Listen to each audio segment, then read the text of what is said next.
사람 살결처럼 부드러운 비단으로 명성을 얻은 재봉사는 빚진 자들의 피부를 벗겨 옷을 만들었습니다. 그러나 어느 날 그의 몸에서도 천처럼 살이 벗겨져 붉은 장기가 드러납니다. 공포는 거울이 되었습니다. 그는 바늘과 실로 남의 피부를 꿰매어 자신을 덮지만 욕망의 봉합은 끝내 괴물만을 남깁니다. 고통으로 이어붙인 몸은 죄의 초상이었습니다. 옛날 아주 먼 옛날에 깊은 산골짜기 굽이굽이 돌아가면 닿을 수 있는 외딴 마을에 기이한 소문이 도는 포목점 하나가 있었습니다.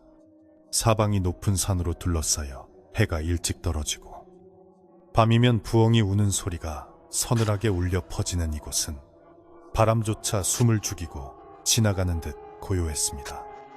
마을 어귀에 자리 잡은 그 가게는 비단옥이라는 간판을 달고 있었는데 허름한 초가집들이 대부분인 마을 풍경과는 어울리지 않게 기와가 번듯하고 담장이 높았습니다. 이 깊은 산골까지 도대체 누가 옷감을 사러 올까 싶었지만 이상하게도 이 집 문지방은 달을 대로 달아 반질반질 윤이 나고 있었습니다. 전국 각지에서 아름아름 찾아온 귀한 손님들이 줄을 이었기 때문인데 그들은 하나같이 홀린 듯한 표정으로 가게 안을 기웃거렸습니다. 비단옥의 주인은 장씨라 불리는 사내였는데 그의 나이를 짐작할 수 있는 사람은 아무도 없었습니다. 희끗희끗한 머리카락을 단정하게 빗어 넘기고 언제나 빳빳한 옷을 입고 있었지만 눈빛만은 뱀처럼 차갑고도 탐욕스럽게 번들거렸습니다. 장씨는 평생을 옷감 짜는 일에 바쳤다고 했으나 정작 마을 사람들은 그가 배틀 앞에 앉아있는 모습을 거의 보지 못했습니다. 그저 밤이 깊어지면 안채 깊숙한 곳에 있는 창고에서 달그락거리는 소리와 무언가를 자르는 서걱거리는 소리만이 담장을 넘어올 뿐이었습니다. 사람들은 그가 도깨비와 거래를 하여 밤새 비단을 뚝딱 만들어낸다고 수군대기도 했지만 장씨는 그런 소문에 코웃음조차 치지 않고 오직 돈을 세는 일에만 몰두했습니다. 이 가게에는 장씨의 수발을 들며 일을 배우는 점원 도리가 함께 살고 있었습니다. 도리는 어려서 부모를 잃고 이곳저곳을 떠돌다 장씨에게 거두어진 아이였는데 심성이 착하고 우직하여 힘든 일도 마다하지 않고 묵묵히 해냈습니다. 도리는 장씨가 무서웠지만 갈 곳 없는 자신을 받아주고 밥을 먹여주는 은인이라 생각하여 주인 어른의 말이라면 팥으로 메주를 긋다 해도 믿고 따랐습니다.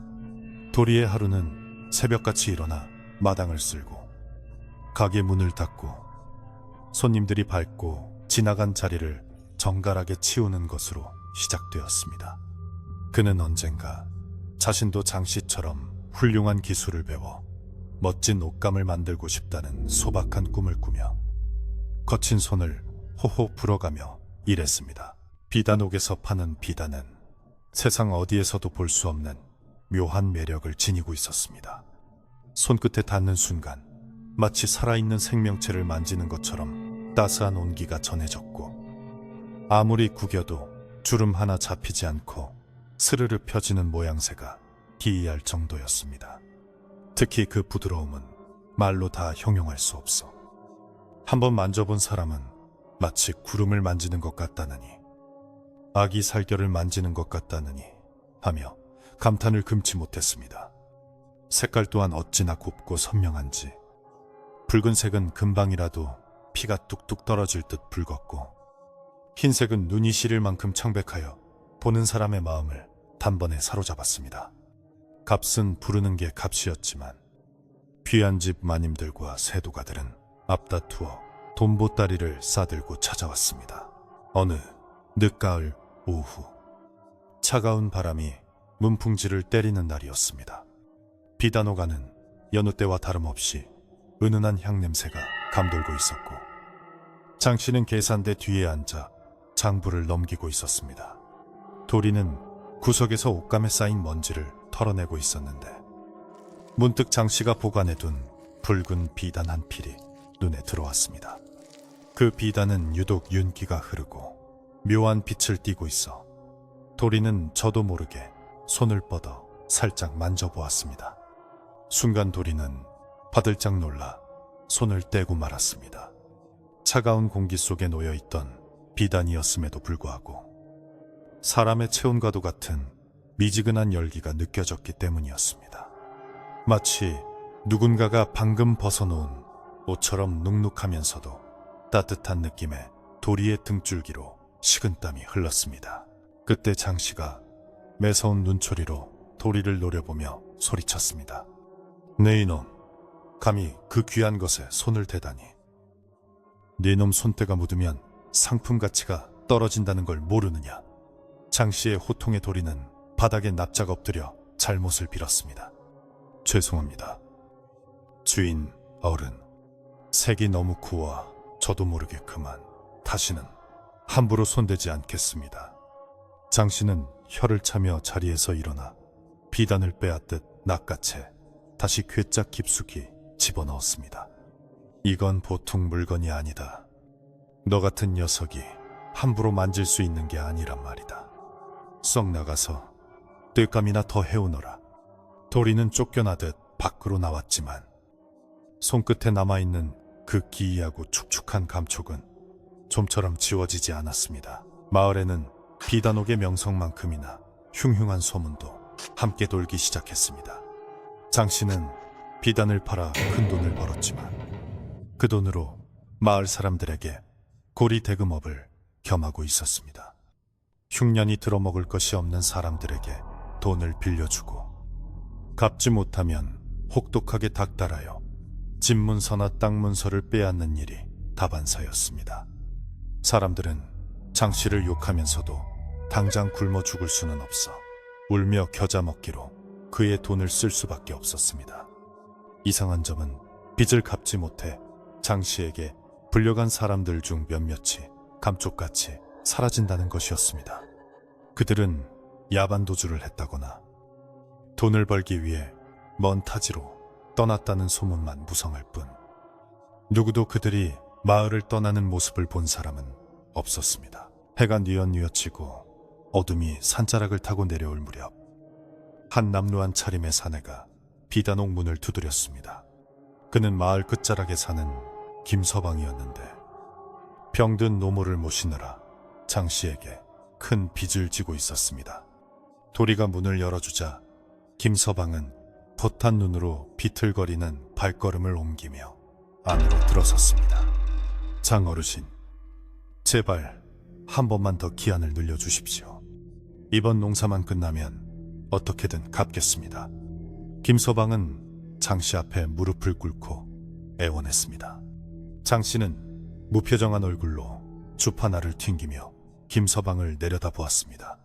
그의 눈에는 동정심이라고는 찾아볼 수 없었고 오히려 먹잇감을 노리는 맹수처럼 차분하고 잔인한 빛이 서려 있었습니다.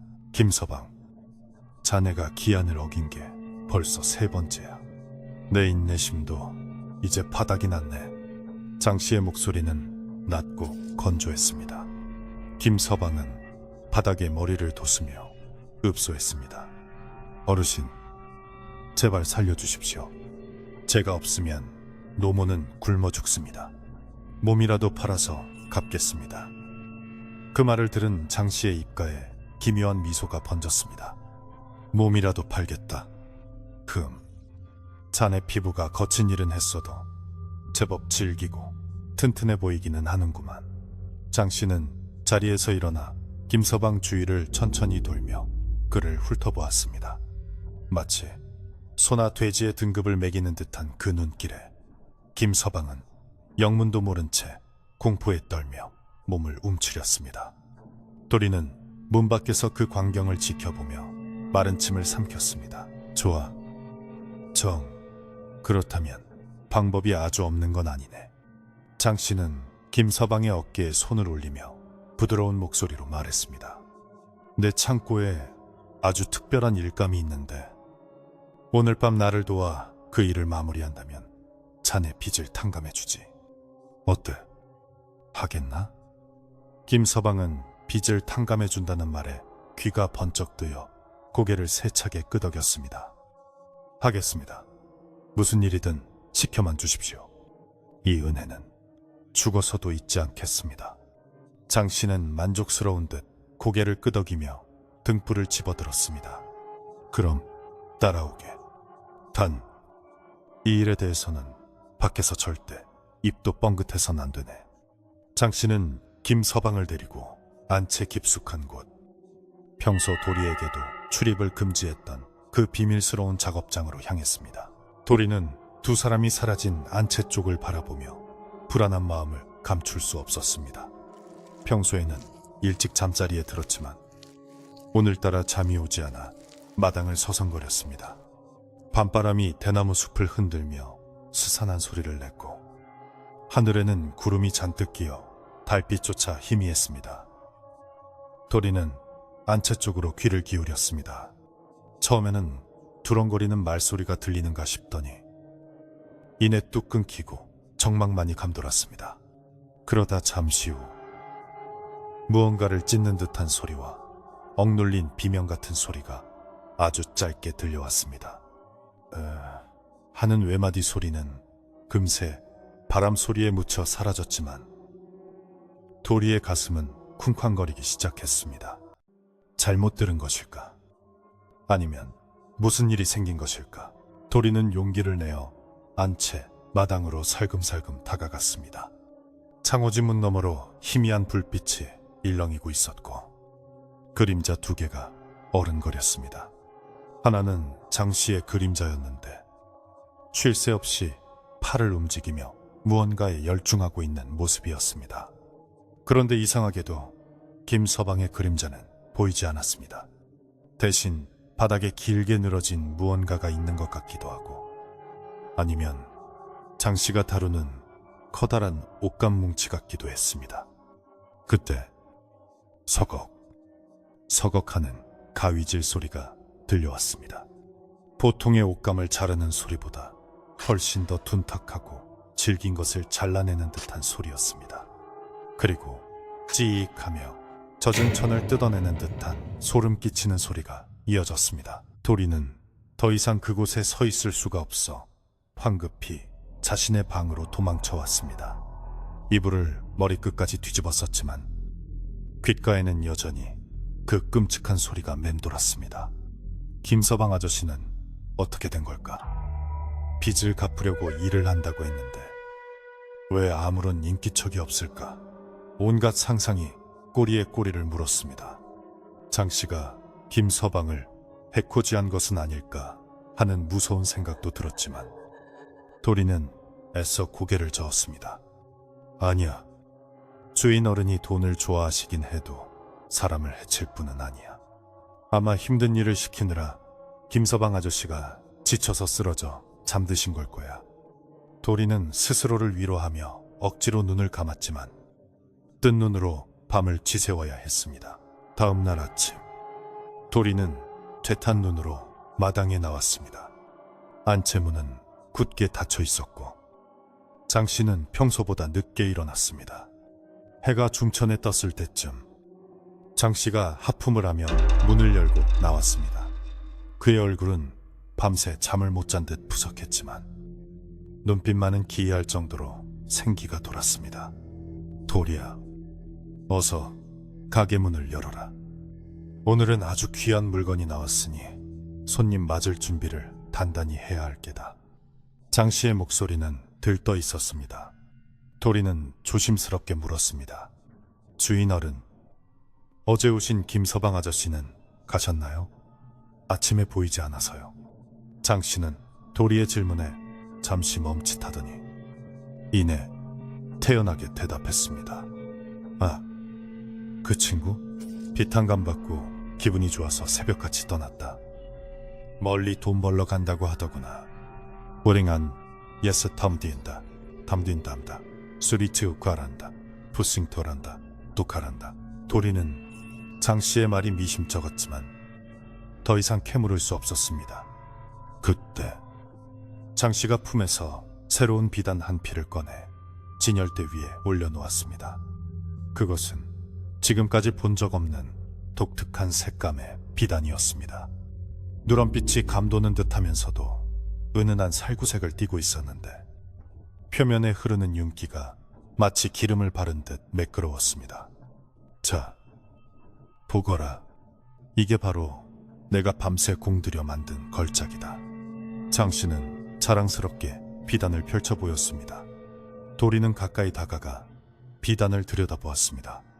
그런데 비단 표면에 아주 희미하게 마치 멍자국이나 흉터 같은 얼룩이 보였습니다.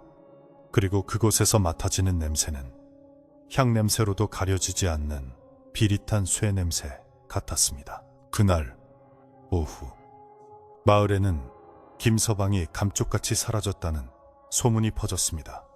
김서방의 노모가 아들을 찾으며 울부짖었지만 아무도 그의 행방을 아는 사람이 없었습니다. 사람들은 김서방이 빚 때문에 야반도주를 했을 거라고 수군거렸지만 도리의 마음 한구석에는 찜찜한 기분이 가시질 않았습니다. 가게에는 새로운 비단을 보러 온 손님들로 북적였습니다. 한 부잣집 마님이 그 살구색 비단을 보더니 탄성을 질렀습니다. 어머, 세상에 이렇게 쫀쫀하고 탄력 있는 비단은 처음 봐요. 마치 내 피부에 착 감기는 것 같아요. 마님은 비단을 얼굴에 비비며 좋아했고 장씨는 흐뭇한 미소를 지으며 돈을 챙겼습니다. 도리는 그 모습을 보며 속이 메스꺼워지는 것을 느꼈습니다.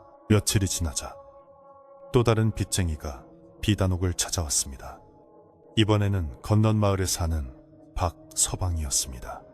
그 역시 도박빚을 갚지 못해 장씨에게 시달리고 있었습니다. 장씨는 저번과 똑같이 박서방을 늦은 밤 은밀한 작업장으로 불어들였습니다.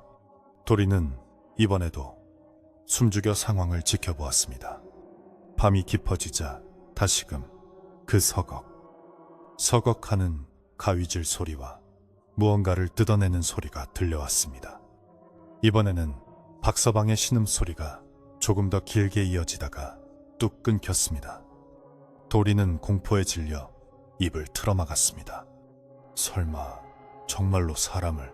도리는 차마 그 뒷생각을 이어갈 수 없어 몸서리쳤습니다.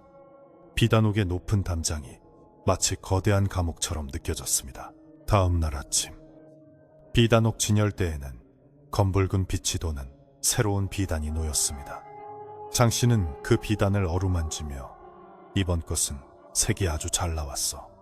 박서방이 술을 많이 마셔서 그런지 붉은 기운이 아주 좋구만 하고 혼잣말을 중얼거렸습니다.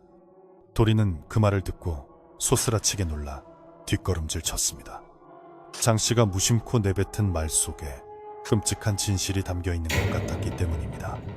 박서방 역시 새벽에 돈을 벌러 떠났다는 핑계로 사라졌고 마을 사람들은 또 한 명이 야반도주를 했다며 혀를 찼습니다. 하지만 도리는 알 수 있었습니다. 그들이 떠난 것이 아니라 저 화려한 비단 속에 영혼이 갇혀버린 것일지도 모른다는 것을. 비단옥의 명성은 날이 갈수록 높아졌지만 도리의 얼굴은 점점 수척해져 갔습니다. 밤마다 악몽에 시달렸고 꿈속에서 가죽이 벗겨진 사람들이 피를 흘리며 자신에게 다가와 살려달라고 애원했습니다. 도리는 이 끔찍한 집을 떠나고 싶었지만 갈 곳도 없고 당장 굶어 죽을까봐 두려워 도망칠 엄두를 내지 못했습니다. 장씨는 그런 도리의 마음을 아는지 모르는지 점점 더 많은 비단을 만들어내라며 자신을 채찍질했습니다. 장씨의 욕심은 끝이 없었고 그의 눈밑은 점점 검게 변해갔습니다. 돈은 괴짝에 넘쳐날 정도로 쌓였지만 장씨의 행색은 오히려 병자처럼 야위어 갔습니다. 어느 날 장씨가 도리를 불렀습니다. 도리야, 요즘 내 몸이 좀 이상하구나. 피부가 자꾸 가렵고 당기는 것이 영 시원치 않아. 장씨는 자신의 팔을 벅벅 긁으며 찡그린 표정을 지었습니다. 도리가 보니 장 씨의 팔뚝 피부가 마치 오래된 흙벽처럼 거칠게 일어나 있었고 곳곳에 붉은 반점이 피어올라 있었습니다. 좋은 약을 좀 구해오너라. 이놈의 가려움증 때문에 밤에 작업을 통할 수가 없구나. 도리는 장 씨의 명령에 따라 약방으로 달려갔지만 마음속에는 불길한 예감이 싹 봤습니다. 이것은 단순한 병이 아니라 억울하게 죽은 원혼들의 저주가 시작된 것은 아닐까 하는 생각이 들었습니다. 도리가 약을 사서 돌아오는 길에 마을 어귀에 있는 오래된 느티나무 아래에서 쉬고 있는 한 노인을 만났습니다. 그 노인은 마을의 역사를 꿰뚫고 있는 촌장이었는데 평소 도리를 손자처럼 예뻐해주던 분이었습니다. 노인은 도리의 어두운 안색을 보더니 걱정스러운 듯 물었습니다. 도리 아니냐? 얼굴이 왜 이리 반쪽이 되었어? 무슨 근심이라도 있는 게냐? 도리는 차마 사실대로 말할 수 없어 우물쭈물했습니다. 노인은 도리의 손에 들린 약봉지를 보고는 혀를 큉큉 찼습니다. 그 집 주인, 욕심이 과하면 탈이 나는 법이야. 요즘 그 집에서 나는 냄새가 심상치 않아. 비단 냄새가 아니라 꼭 무덤 흙 냄새가 난단 말이지. 버투와 노인의 말에 도리는 가슴이 철렁 내려앉았습니다.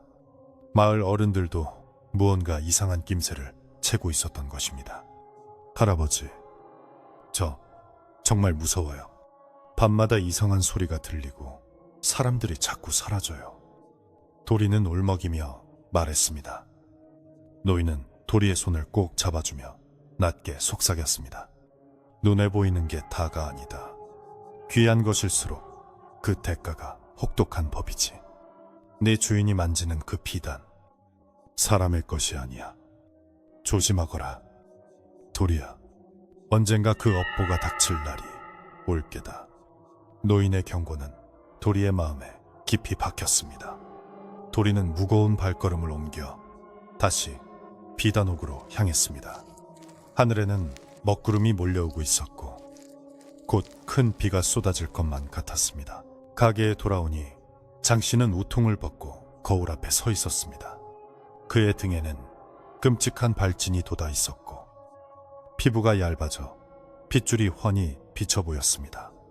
도리, 너, 이 녀석, 왜 이리 늦었느냐? 가려워 죽겠단 말이다. 장 씨는 신경질을 부리며 도리가 사온 약을 낚아채 덕지덕지 발랐습니다.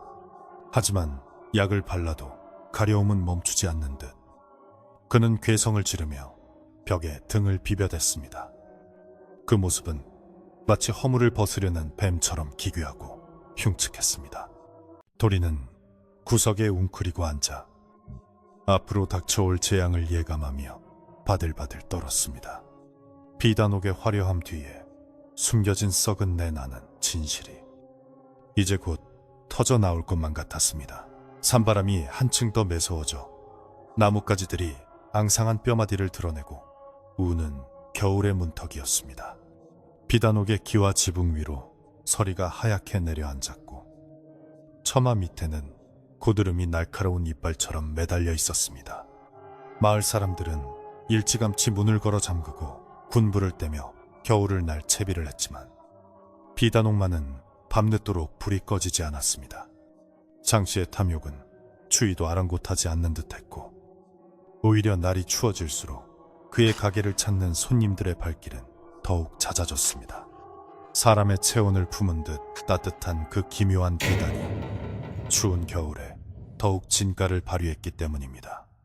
하지만 가게 안을 감도는 공기는 훈훈함과는 거리가 먼 어딘가 끈적하고 비릿한 기운으로 가득 차 있었습니다. 장 씨의 상태는 날이 갈수록 눈에 띄게 나빠지고 있었습니다. 처음에는 단순히 팔뚝을 긁는 정도였던 것이 이제는 온몸을 쥐어뜯다시피 긁어대는 지경에 이르렀습니다. 그의 피부는 마치 물기가 다 빠져나간 고목처럼 푸석푸석해졌고 긁은 자리마다 하얀 각질이 눈내리듯 우수수 떨어졌습니다. 장 씨는 남들의 시선이 두려워 목까지 올라오는 옷을 입고 손에는 장갑을 끼고 지냈지만 그 위로도 배어나오는 검붉은 핏자국까지는 감출 수 없었습니다. 그는 수시로 안채로 들어가 독한 약초물에 몸을 씻어냈지만 그럴 때마다 들려오는 고통스런 비명소리는 도리의 마음을 더욱 불안하게 만들었습니다. 그것은 산 사람의 비명이 아니라 마치 껍질이 벗겨진 짐승이 울부짖는 소리 같았습니다. 어느 날 이웃 마을에서 세도가로 소문난 최참판댁 마님이 비단옥을 찾아왔습니다. 그녀는 깐깐하기로 유명해서 어지간한 물건에는 눈길조차 주지 않는 사람이었습니다. 마님은 가게 안에 진열된 비단들을 매의 눈으로 훑어보더니 가장 안쪽에 놓인 검붉은 비단을 가리켰습니다. 그것은 박서방이 사라진 다음 날 진열대에 올라온 유독 붉은 기운이 강하게 도는 비단이었습니다. 마님은 비단을 손으로 쓸어보더니 묘한 표정을 지었습니다. 이 비단은 느낌이 아주 독특하군요. 마치 살아있는 것처럼 톡톡 뛰는 맥박이 느껴지는 것 같아요. 마님의 말에 도리는 등골이 오싹해졌습니다. 마님은 그 느낌이 싫지 않은 듯 오히려 기괴한 미소를 지으며 비단을 얼굴에 비벼보았습니다. 후후. 겨울에 이 옷을 해입으면 속옷을 입지 않아도 춥지 않겠어요. 주인장, 이 비단을 몽땅 주시게. 마님은 거금을 치르고 비단을 사갔습니다. 장씨는 돈주머니를 챙기며 굽신거렸지만 마님이 나간 뒤에는 표정이 싸늘하게 변했습니다. 어리석은 것들, 그게 무엇인지도 모르고 좋다고 사가다니. 장씨는 혼잣말로 중얼거리며 흉측하게 변해가는 자신의 손등을 벅벅 긁었습니다. 그의 손톱 밑에는 굳은 피와 살점들이 엉겨 붙어 있었고 긁는 소리는 마른 장작을 쪼개는 소리처럼 거칠었습니다. 도리는 구석에서 그 모습을 지켜보며 저 비단이 팔려나갈 때마다 자신의 수명도 조금씩 줄어드는 것만 같은 공포를 느꼈습니다. 그러던 어느 날 마을의 또 다른 불행의 그림자가 드리워졌습니다. 이번에는 마을 청년회에서 힘쓰는 일이라면 도맡아 하던 칠성이라는 총각이었습니다. 칠성이는 홀어머니를 모시고 사는 효자였는데 어머니의 약값을 마련하느라 장씨에게 빚을 지고 있었습니다. 건장한 체격에 구릿빛 피부를 가진 칠성이는 푸른 일도 마다하지 않고 열심히 일했지만 불어나는 이자를 감당하기에는 역부족이었습니다. 눈이 펑펑 쏟아지던 날 저녁, 칠성이는 쭈뼛거리는 모습으로 비단옥을 찾아왔습니다. 장 어르신, 이번 달 이자를 조금만 기다려 주실 수 없겠습니까? 칠성이는 큰 덩치를 잔뜩 웅크리고 장씨 앞에서 고개를 숙였습니다. 장씨는 장부를 정리하다 말고 고개를 들어 칠성이를 쳐다보았습니다. 순간 장씨의 눈빛이 번뜩였습니다. 앞선 김서방이나 박서방 때와는 비교도 안 될 만큼 강렬한 탐욕이 그의 눈동자에 서렸습니다. 칠성이의 젊고 탄력 있는 피부, 햇볕에 그을려 건강하게 빛나는 그 살결을 보는 장씨의 시선은 마치 굶주린 늑대가 싱싱한 고기를 발견한 것과 다름없었습니다. 장씨는 입맛을 다시며 천천히 자리에서 일어났습니다. 칠성이, 자네가 여긴 웬일인가? 이자를 못 갚겠다고? 그거 큰일이구먼. 장씨는 짐짓 걱정하는 척하며 칠성이에게 다가갔습니다. 그리고는 칠성이의 단단한 팔뚝을 덥석 잡았습니다. 자네, 아주 건강하구먼. 이 정도 몸이면 돈 걱정은 안 해도 될 텐데 말이야. 장씨는 칠성이의 팔뚝을 주무르며 음흉하게 웃었습니다.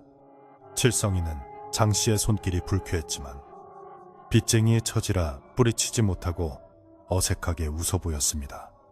몸뚱이 하나는 튼튼합니다요. 무슨 일이든 시켜만 주시면. 장씨는 고개를 끄덕이며 칠성이의 어깨를 두드렸습니다. 그래, 젊은 사람이 패기가 있어야지. 마침 내 창고에 아주 힘쓰는 일이 하나 있는데 오늘 밤 그 일을 도와준다면 자네 빚을 전부 없던 걸로 해주지.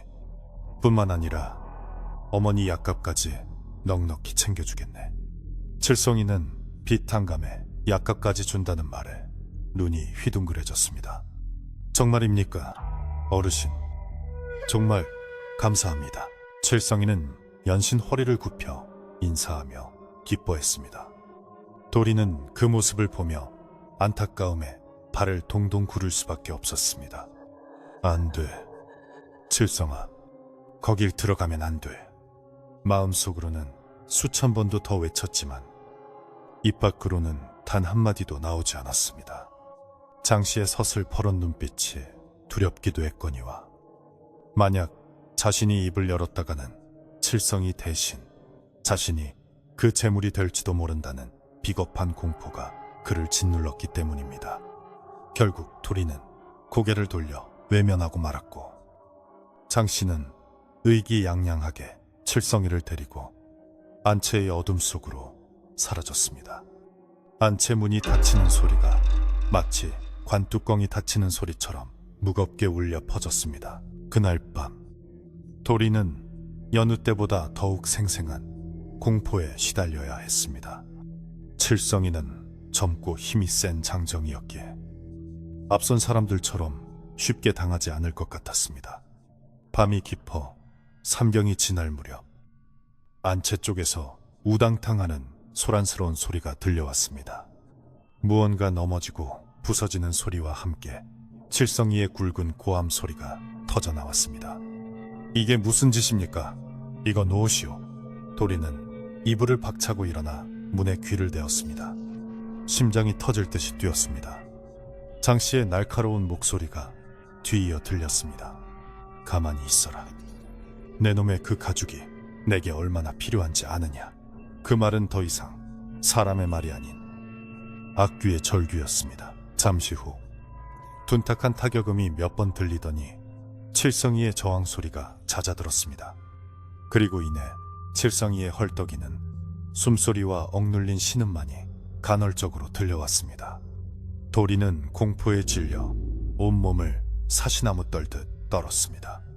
곧이어 그 끔찍하고 익숙한 소리가 시작되었습니다. 서걱, 서걱. 이번 가위질 소리는 유난히 질기고 힘겨운 듯 했습니다. 젊고 탄력 있는 가죽을 잘라내는 일은 늙고 병든 사람의 것을 다루는 것보다 훨씬 힘든 작업인 모양이었습니다. 찌익, 찌익. 천이 뜯어지는 소리가 아니라 생살이 근육에서 분리되는 끔찍한 파열음이 밤 공기를 타고 넘어왔습니다. 도리는 귀를 틀어막고 살려주세요. 부처님, 산신령님 하며 헛소리처럼 중얼거렸습니다. 새벽녘이 되어서야 모든 소리가 멈추었습니다. 도리는 뜬 눈으로 밤을 지새우고 비틀거리는 몸을 이끌고 마당으로 나왔습니다. 하늘은 잔뜩 흐려 금방이라도 눈이 내릴 듯했고 마당에 쌓인 낙엽들은 밤새 분 바람에 흩어져 스산하기 그지없었습니다. 안채문은 굳게 닫혀 있었지만 문지방 아래로 검붉은 액체가 조금 흘러나와 말라붙은 것이 보였습니다. 도리는 황급히 빗자루를 가져와 그 자국을 쓸어내고 흙으로 덮었습니다. 그것이 무엇인지 확인하는 것조차 두려웠기 때문입니다. 아궁이에서는 매캐한 연기가 피어오르고 있었는데 평소 밥 짓는 냄새와는 다른 머리카락 타는 냄새와 누린내가 섞인 역겨운 냄새가 났습니다. 해가 중천에 떴을 때 장씨가 밖으로 나왔습니다. 그의 몰골은 그야말로 가관이었습니다. 눈은 칙하게 들어갔고 입술은 터져 있었으며 손에는 붕대를 칭칭 감고 있었습니다. 하지만 그의 표정만은 기이한 희열로 가득 차 있었습니다. 도리야, 물을 떠오너라. 목이 타서 견딜 수가 없다. 장씨는 갈라진 목소리로 물을 찾았습니다. 도리가 물 한 바가지를 떠다 주자 그는 단숨에 들이키고는 품에서 새로운 비단 한 피를 꺼냈습니다. 그것은 황금빛이 감도는 짙은 갈색 비단이었습니다. 얼마나 촘촘하고 탄력이 좋은지 손으로 잡아당기면 튕겨나갈 듯 탱탱했습니다. 보거라, 이것이야말로 최상품이다. 젊음이 펄펄 넘치는 진짜 비단이란 말이다. 그날 오후 마을에는 칠성이가 어머니 약값을 벌기 위해 한양으로 떠났다는 소문이 돌았습니다. 하지만 마을 사람들의 표정은 의구심으로 가득했습니다. 아무리 급해도 그렇지 홀어머니를 두고 인사도 없이 떠날 칠성이가 아닌데. 사람들은 수근거리면서도 비단옥 쪽을 힐끔거렸습니다. 비단옥에서 칠성이가 들어가는 것을 본 사람은 있어도 나오는 것을 본 사람은 없었기 때문입니다. 하지만 장씨가 칠성이 내 집에 큰돈을 보내주었다는 소식이 전해지자 사람들은 입을 다물었습니다. 돈이면 다 되는 세상이라며 씁쓸해하면서도 더 이상 깊이 파고들려 하지 않았습니다. 공포는 침묵을 먹고 자라는 법이니까요. 도리는 더 이상 견딜 수가 없어 잠시 바람을 걷다는 핑계로 가게를 나왔습니다. 마을 어귀 우물가에는 아낙네들이 모여 빨래를 하고 있었는데 그들의 이야기 소리가 들려왔습니다. 그거 들었어? 최참판댁 마님 말이야. 그 집 비단옷을 입고부터 밤마다 가위 눌림에 시달린대. 어머, 정말? 나도 들었어. 옷에서 밤마다 춥다, 추워 하는 소리가 난다지 뭐야. 아낙네들은 몸서리를 치며 방망이질을 해댔습니다. 도리는 그 말을 듣고 도망치듯 자리를 떴습니다. 마을 전체가 비단옥의 저주에 서서히 물들어가고 있는 것 같았습니다. 정처 없이 걷다 보니 어느새 마을 뒷산 입구에 있는 성황당에 다다랐습니다. 그곳에는 지난번 만났던 촌장 노인이 지팡이를 짚고 서 있었습니다. 노인은 마을을 내려다보며 깊은 한숨을 쉬고 있었습니다. 도리가 다가가자 노인은 천천히 고개를 돌렸습니다. 왔구나. 내 놈 뒤에 붙은 그림자가 더 짙어졌어. 노인의 눈빛은 예리하게 빛났습니다. 도리는 노인 앞에 무릎을 꿇고 울먹였습니다. 할아버지, 저 어떡해요? 너무 무서워요. 주인 어른이 칠성이 형을. 도리는 차마 말을 잇지 못하고 흐느꼈습니다. 노인은 도리의 머리를 쓰다듬으며 무겁게 입을 열었습니다. 인과응보라 했다. 남의 살을 탐한 자는 제 살이 깎이는 고통을 겪게 될 게다. 그 집 주인, 지금 멀쩡해 보여도 속은 이미 다 썩어 문드러졌을 거다. 산 사람의 가죽을 입는다고 해서 귀신이 속을 줄 아느냐. 노인의 말은 비수처럼 날카로웠습니다. 도리야, 잘 듣거라. 때가 되었다. 머지않아 그 집의 추악한 비밀이 만천하에 드러날 것이다. 그때 너는 용기를 내야 한다. 숨지 말고 피하지 말고 진실을 밝혀야 해. 그래야 억울하게 죽은 넋들이 저승으로 편히 갈 수 있다. 노인은 품에서 작은 부적 하나를 꺼내 도리의 손에 쥐어주었습니다. 이걸 지니고 있거라. 네 마음을 지키는데 조금은 도움이 될 게다.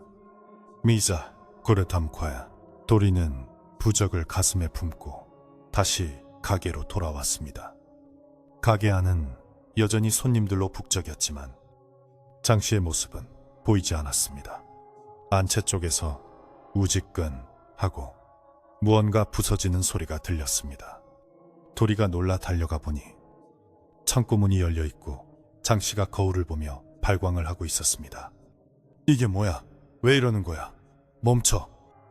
멈추란 말이다. 장씨는 거울 속에 비친 자신의 얼굴을 쥐어뜯으며 소리쳤습니다. 그의 얼굴 피부가 마치 가뭄든 눈바닥처럼 쩍쩍 갈라져 있었고 그 틈 사이로 시뻘건 속살이 흉측하게 드러나 있었습니다. 아무리 좋은 남의 가죽을 만지고 덧대어도 정작 자신의 껍데기는 썩어가는 것을 막을 수 없었던 것입니다. 주인 어른, 진정하세요. 도리가 말려보려 했지만 장씨는 도리를 밀쳐내며 고함을 질렀습니다. 너 이놈, 내 놈이 나한테 저주를 건 게지. 그렇지 않고서야 내 피부가 이럴 리가 없어. 썩 꺼져라. 내 눈앞에 띄지 마. 장 씨의 눈은 이미 제정신이 아니었습니다. 그는 창고에 쌓인 비단들을 미친 듯이 헤집으며 중얼거렸습니다. 새로운 게 필요해. 더 싱싱하고 더 깨끗한 게 필요해. 이걸로는 부족해. 장 씨는 갈라진 피부 사이로 흘러내리는 진물을 닦아낼 생각도 하지 않은 채 광기에 린 눈으로 허공을 응시했습니다. 그 모습은 마치 자신의 몸이 무너져 내리는 것을 막기 위해 세상의 모든 가죽을 벗겨낼 기세였습니다. 도리는 뒷걸음질치며 창고를 빠져나왔습니다. 이제 더 이상 돌이킬 수 없는 지경에 이르렀음을 직감했습니다. 장 씨는 괴물이 되어가고 있었습니다. 아니, 이미 괴물이었습니다. 욕망에 잡아먹혀 인간의 형상조차 유지하기 힘든 끔찍한 괴물. 도리는 밤하늘을 올려다보았습니다. 먹구름 사이로 희미하게 달빛이 비치고 있었지만 그 빛은 비단옥의 어둠을 밝히기에는 턱없이 부족해 보였습니다. 멀리서 들려오는 부엉이 소리가 마치 죽음하고 우는 것 같아 도리는 몸을 움츠렸습니다. 그날 밤 장 씨는 가게 문을 일찍 닫으라고 지시했습니다. 그리고는 창고에 틀어박혀 나오지 않았습니다. 도리는 자신의 방에서 뜬 눈으로 밤을 기다렸습니다. 오늘은 아무도 찾아오지 않았는데 장 씨는 혼자서 무엇을 하려는 것일까? 불안한 침묵이 흐르고 자정이 넘었을 때였습니다. 창고 쪽에서 들려오는 소리는 이제껏 들어본 적 없는 가장 기이하고 소름 끼치는 소리였습니다. 드르륵, 드르륵. 그것은 재봉틀이 돌아가는 소리 같기도 하고 뼈를 갉아내는 소리 같기도 했습니다. 그리고 장 씨의 혼잣말이 들려왔습니다. 그래, 꿰매면 돼. 내 몸에 직접 꿰매면 되는 거야. 그러면 영원히 내 것이 되는 거야. 도리는 그 말을 듣는 순간 온몸의 피가 얼어붙는 듯 했습니다. 장 씨가 하려는 짓이 무엇인지 짐작이 갔기 때문입니다. 남의 가죽을 벗겨 비단을 만드는 것으로 모자라 이제는 그 가죽을 자신의 썩어가는 몸에 덧대어 꿰매려는 것이었습니다. 도리는 공포에 질려 입을 막았지만 터져나오는 비명을 삼키기가 힘들었습니다. 이 미친 짓을 멈추게 해야 한다. 누군가에게 알려야 한다고 생각했지만 다리가 말을 듣지 않았습니다. 비단옥의 밤은 깊어가고 광기에 찬 바느질 소리는 새벽이 올 때까지 멈추지 않고 계속되었습니다.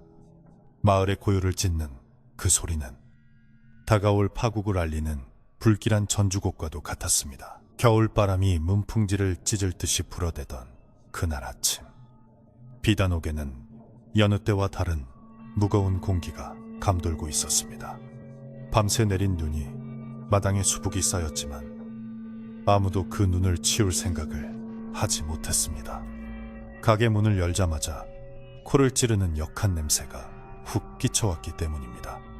그것은 오래된 곰팡내 같기도 하고 시궁창에서 나는 썩은 내 같기도 했는데 아무리 향을 피워도 가려지지 않는 지독한 악취였습니다. 도리는 코를 막고 인상을 찌푸리며 가게 안을 환기하려 했었지만 냄새는 마치 벽지와 기둥에 스며든 것처럼 좀처럼 사라지지 않았습니다. 이 냄새의 근원이 한 채 정확히는 장씨가 틀어박혀 있는 그 창고 쪽에서 흘러나오고 있다는 사실을 도리는 본능적으로 알 수 있었습니다. 손님들이 하나둘 찾아왔지만 가게 문을 들어서자마자 코를 쥐며 불쾌한 표정을 지었습니다. 이게 무슨 냄새요? 비단 가게에서 고기를 썩히는 것도 아닐 테고 관리를 어찌하는 게요? 단골 손님이었던 최 부자가 헛구역질을 하며 타박을 놓았습니다. 도리는 연신 고개를 숙이며 사과했습니다. 죄송합니다. 날이 쥐가 죽어 천장 어딘가에 박힌 모양입니다. 곧 치우겠습니다. 도리는 둘러댔지만 등줄기에는 식은땀이 흘렀습니다.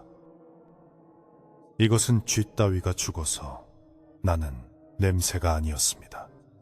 사람의 살이 썩어 문드러질 때 나는 죽음 그 자체의 냄새였습니다. 도리는 손님들이 비단을 만지작거릴 때마다 그 옷감에서 혹시라도 피냄새가 나지 않을까 조마조마한 마음으로 지켜봐야 했습니다. 오후가 되도록 장씨는 코빼기도 비치지 않았습니다. 안채에서는 간간히 그릇 깨지는 소리와 짐승이 으르렁거리는 듯한 신음소리만 들려올 뿐이었습니다. 도리는 점심상에 올릴 죽을 쑤어 쟁반에 받쳐들고 조심스럽게 안채 문 앞에 섰습니다. 주인 어른, 식사하셔야지요. 벌써 해가 중천입니다. 도리가 떨리는 목소리로 불렀지만 방 안에서는 아무런 대답이 없었습니다. 대신 찍, 찍 하고 무언가를 억지로 잡아뜯는 소리가 들렸습니다. 도리는 다시 한번 용기를 내어 문고리를 잡았습니다. 문은 안에서 잠겨있지 않았는지 스르르 열렸습니다. 열린 문틈으로 시커먼 어둠과 함께 지독한 악취가 뿜어져 나와 도리는 순간 숨을 멈춰야 했습니다. 방 안의 풍경은 그야말로 참혹했습니다. 창문은 모두 두꺼운 천으로 가려져 있어 대낮인데도 칠흑같이 어두웠고 방바닥에는 온갖 약초 찌꺼기와 피 묻은 붕대가 어지럽게 널려 있었습니다. 그리고 구석진 곳, 희미한 촛불 아래 장씨가 웅크리고 앉아 있었습니다. 그는 도리가 들어온 줄도 모르는 듯 자신의 다리를 부여잡고 무언가에 열중하고 있었습니다. 도리가 조심스럽게 한 발짝 다가가자 장씨가 흠칫 놀라며 고개를 돌렸습니다. 그 순간 도리는 들고 있던 쟁반을 바닥에 떨어뜨리고 말았습니다. 장씨의 얼굴은 사람이 아니었습니다. 얼굴 가죽이 반쯤 벗겨져 덜렁거리고 있었고 그 사이로 붉은 근육과 하얀 뼈가 흉측하게 드러나 있었기 때문입니다. 오지마! 누가 들어오라고 했느냐! 장씨는 괴성을 지르며 옆에 있던 이불을 끌어당겨 자신의 몸을 감췄습니다. 하지만 이미 도리는 보았습니다. 장씨의 손가락 끝에서 진물이 뚝뚝 떨어지고 있다는 것을, 그리고 그가 바느질 도구를 들고 자신의 허벅지 살을 꿰매고 있었다는 것을 말입니다. 주인 어른, 몸이 왜 그러십니까? 도리는 공포에 질려 뒷걸음질 쳤습니다. 장씨는 헐떡거리는 숨을 몰아쉬며 쉰 목소리로 중얼거렸습니다. 가죽이 맞지 않아. 자꾸 흘러내린단 말이다. 내 살이 녹아내리고 있어. 장씨의 눈은 공포와 광기로 뒤섞여 있었고 촛불에 비친 그의 그림자는 기괴하게 일그러져 벽 위에서 춤을 추고 있었습니다. 장씨는 도리에게 당장 나가라고 소리쳤지만 도리는 움직일 수 없었습니다. 방 안쪽 벽에 걸려있는 것들이 눈에 들어왔기 때문입니다. 그것은 비단이 아니었습니다. 사람의 형상을 그대로 유지한 채 얇게 벗겨져 말려지고 있는 가죽들이었습니다. 도리는 그중 하나를 보고 숨이 턱 막혔습니다. 등판에 커다란 점이 있는 가죽. 그것은 분명 며칠 전 사라진 칠성이의 것이었습니다. 그리고 그 옆에는 박서방의 것으로 보이는 쭈글쭈글한 가죽과 김서방의 거친 피부가 그대로 남아있는 가죽들이 널려 있었습니다. 도리는 그제야 비단옥의 비밀을 완전히 깨달았습니다. 이곳은 옷감을 파는 가게가 아니라 사람을 잡아먹고 그 껍질을 벗기는 도살장이었던 것입니다. 이건 칠성이요. 그리고 아저씨들. 도리는 덜덜 떨리는 손으로 허공을 가리켰습니다. 장씨는 그제야 체념한 듯 흉측하게 일그러진 입꼬리를 올리며 낄낄거리기 시작했습니다. 그래? 보았느냐? 아름답지 않으냐? 이 질기고 부드러운 것들이야말로 진정한 예술이지. 저 멍청한 것들은 평생 흙이나 파먹다 죽을 운명이었어. 하지만 내 손을 거쳐 이렇게 귀한 비단으로 다시 태어난 게다. 오히려 나에게 고마워해야지. 장 씨의 궤변에 도리는 소름이 끼쳤습니다. 그는 사람을 죽여 가죽을 벗기는 끔찍한 짓을 저지르고도 죄책감은커녕 그것을 예술이라 칭하며 자신의 악행을 정당화하고 있었습니다. 너도 알다시피 내 몸이 이 꼴이다. 늙고 병들어 썩어가고 있지. 하지만 이 싱싱한 가죽들을 덧대면 다시 젊어질 수 있어. 영원히 살 수 있단 말이다. 장 씨는 칠성이의 가죽을 어루만지며 황홀한 표정을 지었습니다.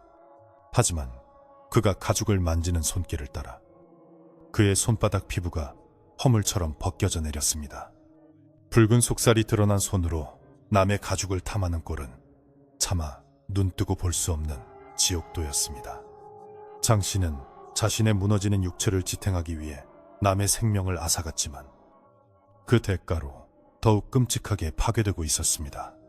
하늘이 내린 형벌은 이미 시작되었고 그는 고통 속에서 서서히 녹아내리고 있었던 것입니다. 도리야, 너는 손재주가 좋지. 나를 좀 도와다오. 장 씨가 갑자기 태도를 바꾸어 애원하듯 말했습니다. 이 가죽을 내 등에 대고 꿰매다오. 가죽을 따. 내 손으로는 등 뒤가 닿지 않아.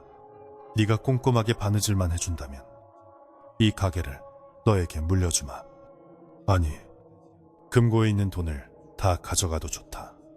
장 씨는 피 묻은 바늘과 실을 도리 쪽으로 내밀었습니다. 그 실은 일반 명주실이 아니라 사람의 머리카락을 꼬아 만든 것처럼 검고 질겨 보였습니다. 도리는 고개를 세차게 저었습니다. 싫습니다. 그런 짓은 못합니다. 이건 사람의 탈을 쓰고 할 짓이 아닙니다. 도리는 비명을 지르며 문을 박차고 밖으로 뛰쳐나왔습니다. 마당으로 나온 도리는 구역질을 해댔습니다. 위에게 올라올 정도로 속을 개원했지만 뱃속에 남아있는 공포는 사라지지 않았습니다. 하늘은 잔뜩 찌푸려 있었고 까마귀 떼가 비단옥 지붕 위를 빙빙 돌며 불길하게 울어댔습니다. 도리는 당장이라도 도망치고 싶었지만 가게 안에 갇혀있는 원혼들이 발목을 잡는 것 같았습니다. 이대로 도망친다면 장 씨는 또 다른 희생양을 찾아 끔찍한 짓을 계속할 것이 뻔했습니다. 도리는 주먹을 꽉 쥐었습니다. 더 이상 방관자가 될 수는 없었습니다. 촌장 할아버지의 말씀대로 이제는 진실을 밝히고 이 악마의 소굴을 세상에 알려야 했습니다. 하지만 어떻게 해야 마을 사람들이 내 말을 믿어줄까? 그때 대문 밖에서 웅성거리는 소리가 들렸습니다. 마을 사람들이 하나둘 모여들고 있었습니다. 칠성이의 어머니가 지팡이를 짚고 비틀거리며 걸어왔고 그 뒤로 건장한 청년들과 동네 안악들이 근심 어린 표정으로 따르고 있었습니다. 도리야, 우리 칠성이 소식 좀 없느냐? 꿈자리가 하도 사나워 견딜 수가 없구나. 아들이 피투성이가 되어 나를 부르는데. 노모는 도리의 손을 잡고 울먹였습니다. 도리는 노모의 거친 손을 잡는 순간 눈물이 왈칵 쏟아졌습니다. 칠성이의 억울한 죽음을 알면서도 침묵했던 자신의 비겁함이 뼈저리게 후회되었습니다. 도리는 입술을 깨물며 결심을 굳혔습니다. 이제는 말해야 한다.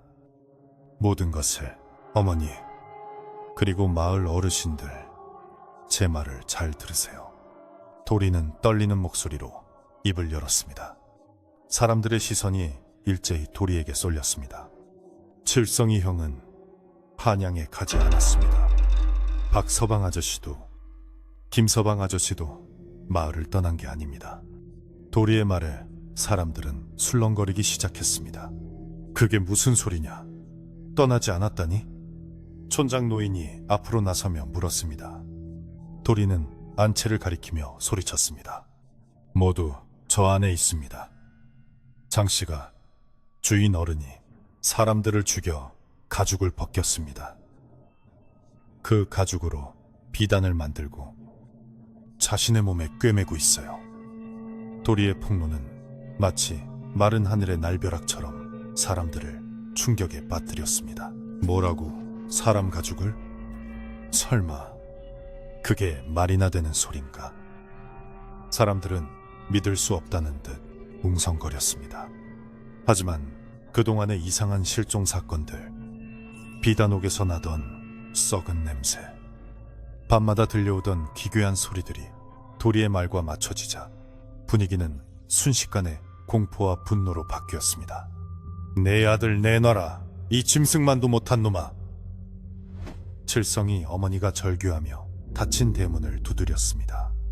그러자 안채 쪽에서 크아 하는 짐승의 포효 같은 비명소리가 터져나왔습니다. 장씨가 인기척을 느끼고 발광하기 시작한 것입니다. 그 소리는 너무나 끔찍해서 듣는 사람들의 오금을 저리게 만들었습니다. 문을 부숴라. 들어가서 확인해보자. 청년들이 낫과 몽둥이를 들고 앞으로 나섰습니다. 촌장 노인도 비장한 표정으로 고개를 끄덕였습니다.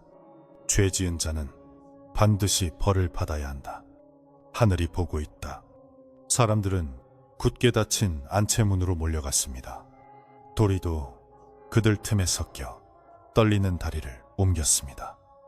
쿵, 쿵, 쿵.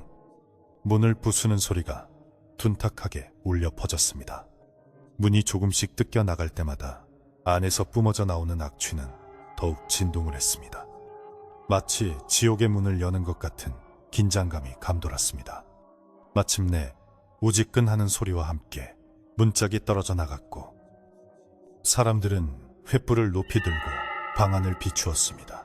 그곳에 드러난 광경은 사람들의 상상을 초월하는 것이었습니다. 방 안은 온통 피바다였고 천장과 벽에는 사람의 가죽들이 주렁주렁 매달려 있었습니다. 그리고 방 한가운데 장씨가 서 있었습니다. 아니, 그것은 장씨라고 부르기 힘든 형상이었습니다. 그는 자신의 온몸에 형형색색의 가죽 조각들을 덕지덕지 기워붙인 상태였습니다. 칠성이의 가죽, 박서방의 가죽, 이름 모를 사람들의 살가죽들이 붉은 실로 엉성하게 꿰매져 그의 몸을 덮고 있었습니다. 하지만 그 가죽들조차 그의 썩어가는 육신을 감당하지 못해 꿰맨 자리마다 살점이 터지고 고름이 흘러나오고 있었습니다. 그는 마치 누더기 옷을 입은 거인처럼 혹은 벼룩시장의 인형처럼 기괴하고 끔찍했습니다. 내 거야, 다 내 거야, 아무도 못 가져가. 장씨는 흘러내리는 눈알을 손으로 밀어넣으며 중얼거렸습니다. 그의 목소리는 성대가 녹아내린 듯 끓는 소리가 섞여 있었습니다. 사람들은 그 끔찍한 모습에 비명조차 지르지 못하고 얼어붙었습니다. 칠성이 어머니는 그 자리에 실신하여 쓰러졌고 강심장이라 자부하던 사내들도 뒷걸음질 쳤습니다. 장씨는 사람들을 보자 쇳소리를 내며 웃었습니다. 손님이 오셨군. 가죽이, 싱싱한 가죽이 아주 많아. 그는 비틀거리며 사람들 쪽으로 다가왔습니다. 그의 발이 닿는 곳마다 핏물이 찐득하게 묻어났고 몸에 기워진 가죽들이 펄럭이며 썩은 냄새를 풍겼습니다. 그때 촌장 노인이 쩌렁쩌렁한 목소리로 꾸짖었습니다. 네 이놈, 천벌이 두렵지도 않느냐? 사람을 해하고 어찌 무사하기를 바라느냐? 노인의 호통에 장씨는 잠시 멈칫했습니다. 하지만 이내 광기 어린 눈으로 노인을 노려보았습니다. 천벌? 내가 바로 하늘이다. 나는 죽지 않아.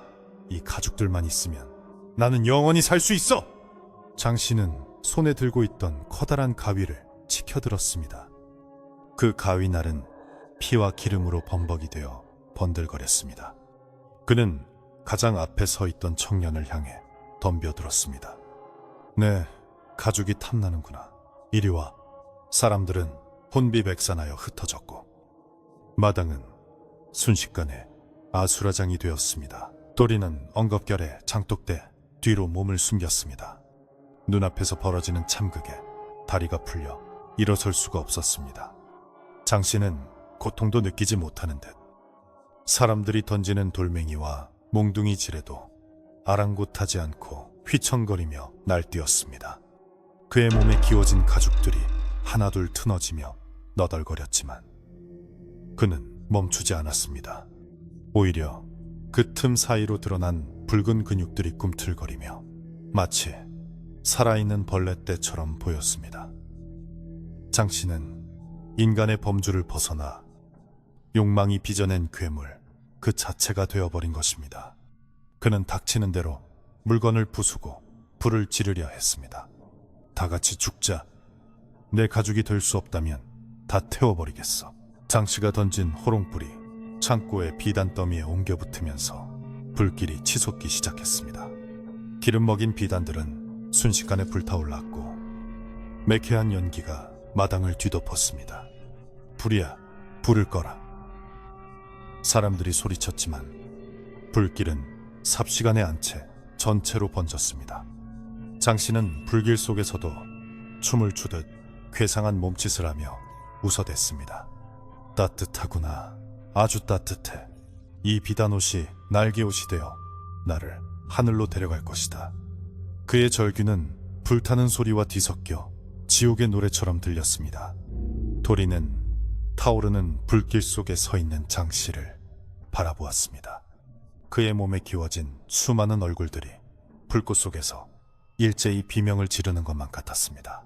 이제 비단옥은 거대한 화염에 휩싸여 무너져 내릴 위기에 처했습니다. 사람들은 더 이상 장 씨를 잡을 생각도 하지 못하고 대문 밖으로 대피했습니다. 도리도 연기에 질식할 것 같아 옷소매로 코를 막고 밖으로 기어나왔습니다. 밖에서 바라본 비단옥은 거대한 불기둥이 되어 밤하늘을 붉게 물들이고 있었습니다. 그 불빛은 마을 전체를 대낮처럼 환하게 비추었지만 그 빛은 따뜻함이 아닌 서늘한 공포를 안겨주었습니다. 불타는 집안에서 들려오는 장 씨의 마지막 비명은 끊어질 듯 이어지며 사람들의 귓가에 저주처럼 박혔습니다. 그것은 탐욕의 끝이 어떤 것인지를 보여주는 처절한 종말의 소리였습니다. 도리는 털썩 주저앉아 불타는 비단옥을 하염없이 바라보았습니다.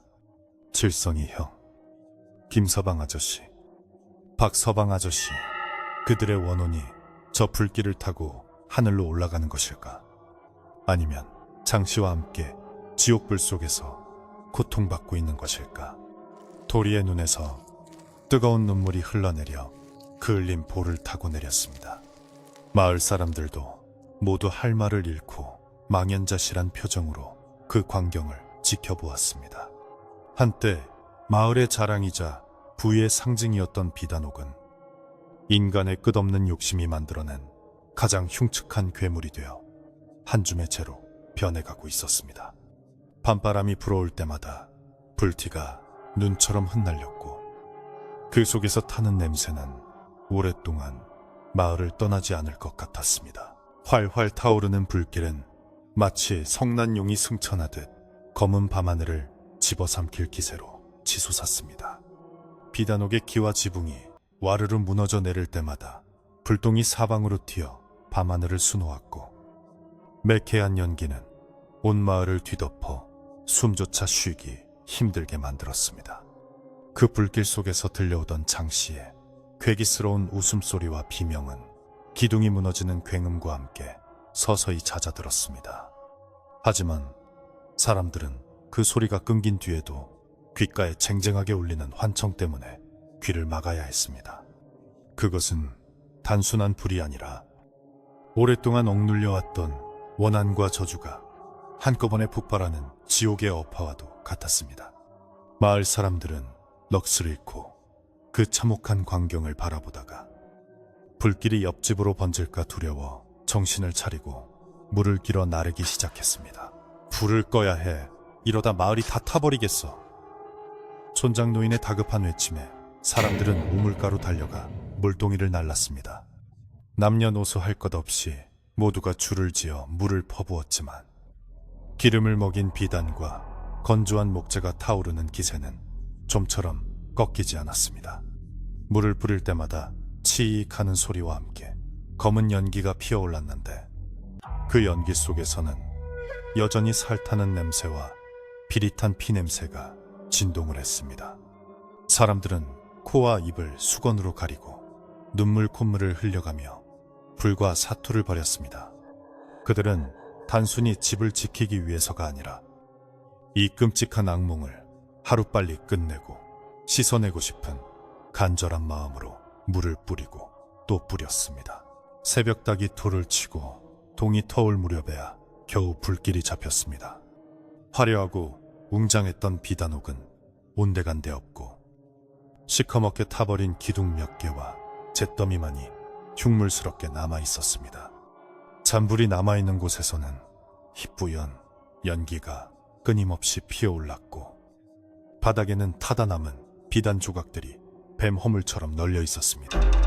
마을 사람들은 그을음투성이가 된 얼굴로 서로를 바라보며 안도의 한숨을 내쉬었지만 그들의 눈빛에는 여전히 공포와 슬픔이 서려 있었습니다. 이제 남은 것은 잿더미 속에 묻힌 진실을 확인하고 억울하게 희생된 이웃들의 시신을 수습하는 고통스러운 일이었습니다. 도리는 다 타버린 대문 기둥을 붙잡고 주저앉아 멍하니 폐허가 된 집터를 바라보았습니다. 자, 다들 기운을 내서 안을 살펴봅시다. 혹시라도 남은 것이 있는지 수습할 뼈라도 찾아야 하지 않겠소. 촌장 노인이 쉰 목소리로 사람들을 독려했습니다. 청년들은 채리와 삽을 들고 조심스럽게 잿더미 속으로 들어갔습니다. 발을 디딜 때마다 바스락거리며 부서지는 소리가 났고 아직 열기가 남아있는 땅에서는 뜨거운 김이 올라왔습니다. 안채가 있던 자리, 그토록 비밀스럽게 감추어져 있던 지하실 입구가 드러났습니다. 돌무더기를 치우자 시커멓게 그을린 계단이 나왔고 사람들은 횃불을 비추며 그 안으로 내려갔습니다. 그곳은 지옥의 아궁이처럼 음습하고 참혹한 기운이 가득했습니다. 지하실 바닥에는 타다 남은 뼈들이 엉켜 있었습니다. 사람들은 그 뼈들을 보며 오열했습니다. 누구의 것인지 분간할 수조차 없을 정도로 훼손되었지만 곁에 떨어진 칠성이의 낡은 놀이개와 박서방이 늘 차고 다니던 쌈지가 발견되자 통곡 소리가 터져 나왔습니다. 아이고, 내 새끼야. 이렇게 차가운 바닥에서 얼마나 무섭고 아팠을꼬. 칠성이 어머니는 아들의 유품을 가슴에 품고 바닥을 치며 울부짖었습니다. 그 모습을 지켜보던 마을 사람들도 눈시울을 붉히며 고개를 숙였습니다. 돈 몇 푼 때문에, 탐욕스러운 한 인간의 욕심 때문에 이토록 처참하게 희생된 이웃들의 죽음 앞에 모두가 말을 잇지 못했습니다. 그리고 구석진 곳에서 장 씨의 시신이 발견되었습니다. 그의 죽음은 그가 살았던 삶만큼이나 기괴했습니다. 그는 불타 무너진 대들보 아래 깔려 있었는데 손에는 여전히 거대한 제단 가위를 꽉 쥐고 있었습니다. 불길에 녹아내린 가위와 그의 손가락 뼈가 서로 엉겨붙어 한 덩어리가 되어 있었고 몸에는 타다 남은 가죽 조각들이 눌어붙어 흉측한 형상을 하고 있었습니다. 심지어 죽는 순간까지도 무언가를 꿰매려는 듯한 자세로 굳어 있어 보는 이들로 하여금 소름이 끼치게 만들었습니다. 사람들은 그의 시신에 침을 뱉으며 욕을 퍼부었습니다. 죽어서도 편히 눈 감지 못할 놈, 짐승만도 못한 놈. 분노한 사람들은 장 씨의 뼈를 추려 개천에 던져버리자고 했지만 촌장 노인이 말렸습니다. 그러지 마라. 악귀라도 죽으면 흙으로 돌아가는 법이다. 원한을 원한으로 갚으면 그 업보가 우리에게 돌아온다. 저 더러운 뼈는 불에 완전히 태워 가루로 만들어 바람에 날려버리자. 다시는 이 땅에 발붙이지 못하도록. 노인의 말에 사람들은 동의했습니다. 그들은 장 씨의 시신을 마을 밖 공터로 옮겨 장작더미 위에 올리고 다시 한번 불을 지폈습니다.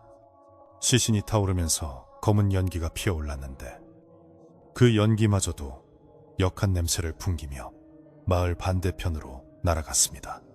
사람들은 그 연기가 사라질 때까지 자리를 뜨지 않고 지켜보며 마을에 드리웠던 어두운 그림자가 영원히 사라지기를 빌었습니다. 장씨의 화장이 끝나고 마을 사람들은 희생된 이웃들을 위한 합동 장례를 치르기로 했습니다. 마을 회관 앞마당에 제단이 차려졌고 하얀 국화꽃과 향불이 피어올랐습니다. 김, 서방, 박, 서방, 칠성이, 그리고 이름 모를 희생자들의 위패가 나란히 놓였습니다. 마을 안악들은 정성껏 제사 음식을 마련했고 사내들은 상여를 꾸몄습니다. 상주가 된 유가족들의 곡소리가 산골짜기에 메아리쳤고 바람조차 슬피 우는 듯 나뭇가지를 흔들었습니다. 도리는 죄인의 심정으로 제단 구석에 무릎을 꿇고 앉아 있었습니다. 자신이 좀 더 용기를 냈더라면, 좀 더 일찍 사실을 알렸더라면 이들을 살릴 수 있지 않았을까 하는 자책감이 가슴을 찔렀습니다. 도리야, 이리 와서 술 한잔 올려라. 촌장 노인이 도리를 불렀습니다. 도리는 쭈뼛거리는 몸을 일으켜 제단 앞으로 나갔습니다. 떨리는 손으로 술잔을 채워 칠성이 형의 위패 앞에 올렸습니다. 형, 미안해. 정말 미안해. 내가 너무 겁쟁이라서 형을 지켜주지 못했어. 도리는 참았던 눈물을 터뜨리며 오열했습니다. 칠성이 어머니가 다가와 도리의 어깨를 감싸 안았습니다. 네 잘못이 아니다. 살아남은 사람은 살아야지. 네가 그 악귀를 밝혀내지 않았느냐. 우리 아들도 저승에서 네 마음을 알게다. 어머니의 따뜻한 위로의 도리는 더욱 서럽게 울었습니다. 그 눈물은 공포와 죄책감을 씻어내고 다시 살아갈 힘을 얻는 정화의 눈물이었습니다. 장례가 끝난 후 마을 사람들은 구판을 벌여 마을의 부정을 씻어내기로 했습니다. 무당을 부를 형편이 못되어 촌장 노인이 직접 제주가 되어 의식을 집전했습니다. 그는 소금과 팥을 한 뼘박씩 담아 비단옥이 있던 터와 마을 곳곳에 뿌렸습니다. 잡기야, 물러가라. 원한 맺힌 귀신들은 좋은 곳으로 가고 악한 기운은 썩 물러가라. 노인은 징을 꽝꽝 울리며 목청껏 소리쳤습니다. 사람들도 함께 물러가라, 물러가라 하고 외치며 애군을 쫓았습니다. 하얀 소금이 검게 그을린 땅 위에 뿌려질 때마다 마치 나쁜 기운이 정화되는 듯한 느낌이 들었습니다. 마을 사람들은 서로의 손을 잡고 둥글게 원을 그리며 돌았고 그들의 발구름 소리가 대지를 단단하게 다졌습니다. 비단옥이 있던 자리는 사람들이 접근하지 못하도록 금줄을 치고 돌무더기를 쌓아 봉인했습니다. 그곳은 이제 누구도 밟지 않는 금기시된 땅이 되었습니다. 하지만 사람들은 그 폐허를 볼 때마다 욕심의 끝이 얼마나 허망한지를 되새기게 되었습니다. 불에 타다 남은 기둥들은 비바람에 씻겨 점점 색이 바래져 갔고 그 사이로 이름 모를 잡초들이 하나둘 싹을 틔우기 시작했습니다. 자연은 인간의 비극을 덮어주려는 듯 검은 상처 위에 초록색 생명을 덧입히고 있었습니다. 도리는 매일 아침 그곳을 찾아가 돌탑 위에 돌 하나를 얹으며 마음속으로 기도를 올렸습니다. 다시는 이런 비극이 일어나지 않기를, 그리고 자신도 욕심에 눈멀지 않기를. 며칠이 지나고 마을은 조금씩 안정을 되찾아갔습니다. 흉흉했던 소문 때문에 발길을 끊었던 행상들도 다시 마을을 찾기 시작했고 아이들의 웃음소리도 다시 들려왔습니다. 하지만 도리는 여전히 마음을 잡지 못하고 방황했습니다. 갈 곳 없는 자신을 거두어준 곳이 사라졌으니 당장 먹고 살 길이 막막하기도 했지만 그보다 더 큰 문제는 마음의 상처였습니다. 비단만 보면 장씨의 끔찍한 모습이 떠올라 몸서리가 쳐졌고 바늘과 실을 잡는 것조차 두려웠습니다. 그는 마을을 떠나 아주 먼 곳으로 도망치고 싶다는 생각도 했습니다. 아무도 자신을 모르는 곳에서 새롭게 시작하고 싶었습니다. 짐을 꾸려 마을 어귀를 나서려던 날, 촌장 노인이 도리를 불러 세웠습니다. 어딜 가려는 게냐? 이 추운 겨울에 갈 곳은 있고? 도리는 고개를 숙인 채 대답했습니다. 모르겠습니다. 그냥 여기 있으면 숨이 막힐 것 같아서요. 비단 만드는 기술밖에 배운 게 없는데 다시는 그 짓을 못할 것 같습니다. 노인은 껄껄 웃으며 도리의 등을 두드렸습니다. 기술이 무슨 죄가 있겠느냐. 쓰는 사람이 문제지. 네 손은 사람을 죽이는 손이 아니라 사람을 따뜻하게 입히는 손이다. 도망치지 말고 여기서 다시 시작해보거라. 우리가 도와주마. And the Korean side, the new side for 어토레 말한다. 노인의 말에 도리는 멈칫했습니다. 마을 사람들도 하나둘 모여들어 도리를 붙잡았습니다.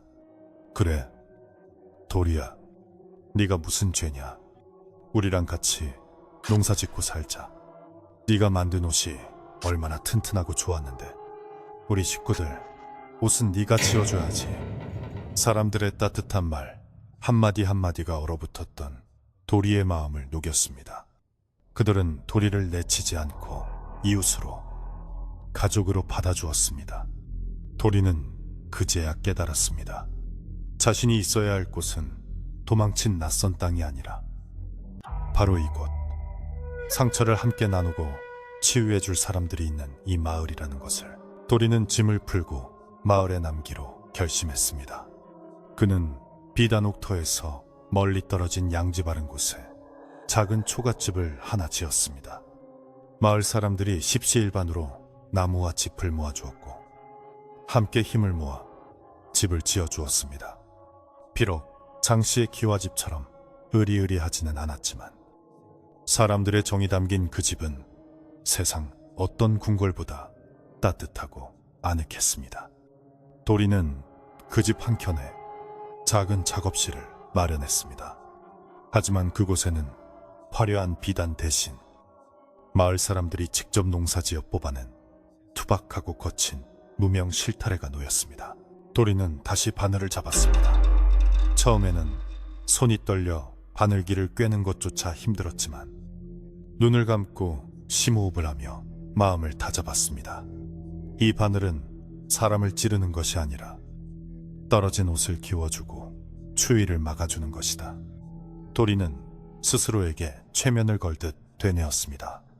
그는 촌장 노인에게 드릴 겨울 소못을 첫 작품으로 만들기로 했습니다. 비단처럼 매끄럽지도 않고 윤기도 흐르지 않았지만 솜을 두툼하게 넣어 투박하면서도 정감 있는 옷이었습니다.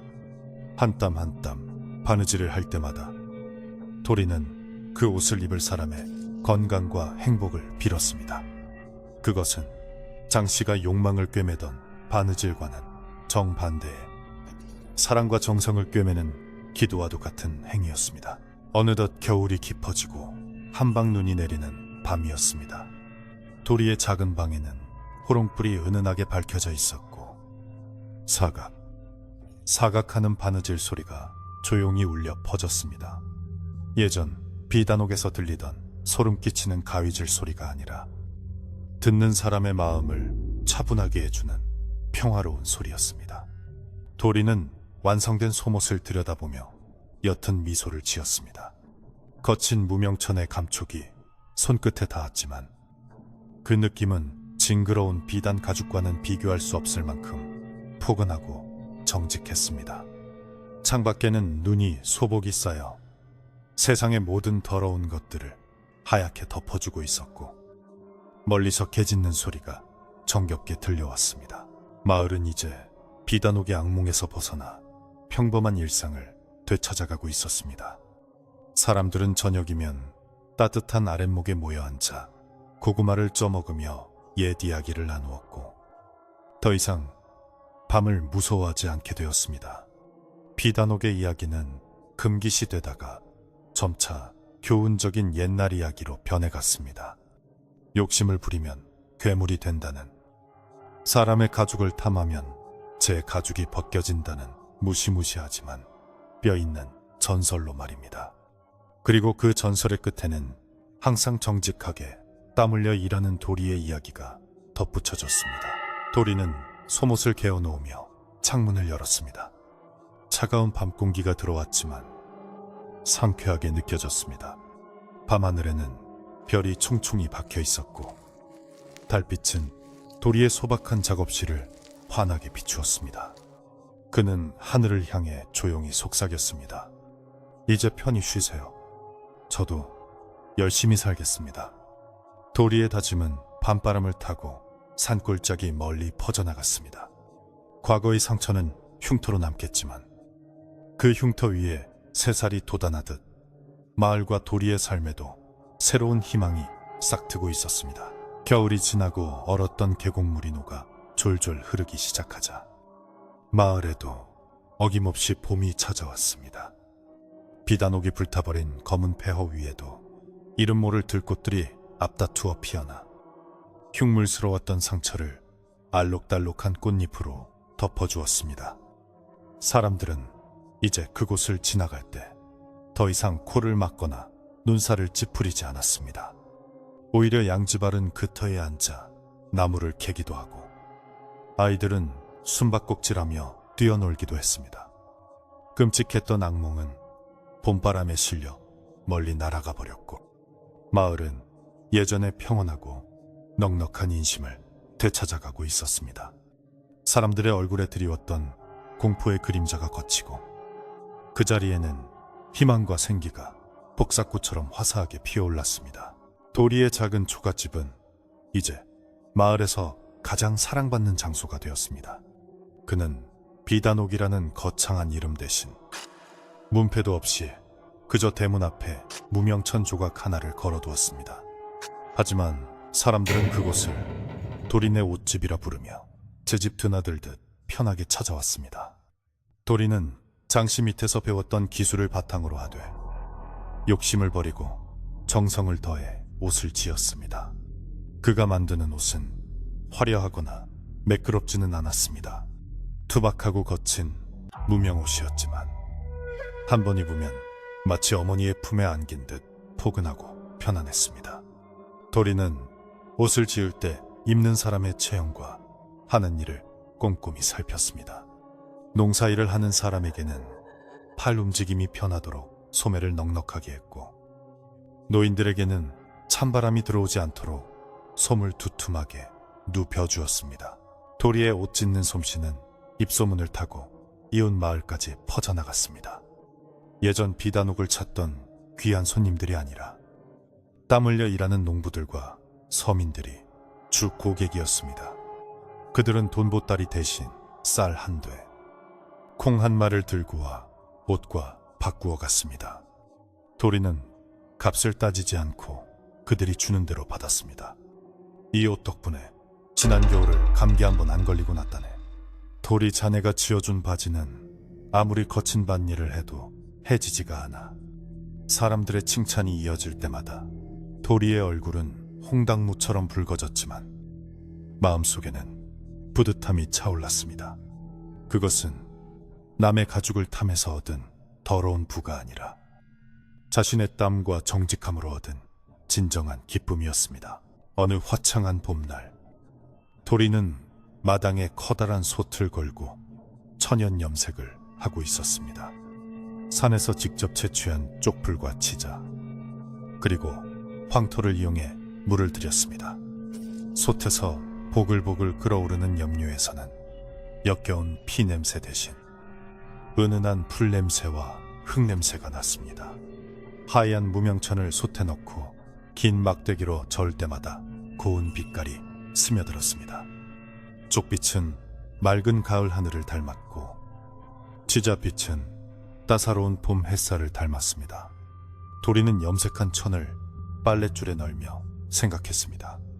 사람의 옷은 자연을 닮아야 해. 그래야 사람도 자연의 일부로 편안하게 살 수 있는 거야. 바람에 나부끼는 형형색색의 천들은 마치 춤을 추는 나비떼처럼 아름다웠습니다. 마을 어귀에서 왁자지껄한 소리가 들려왔습니다. 오늘은 마을의 대소사를 논의하고 함께 식사를 하는 마을 잔칫날이었습니다.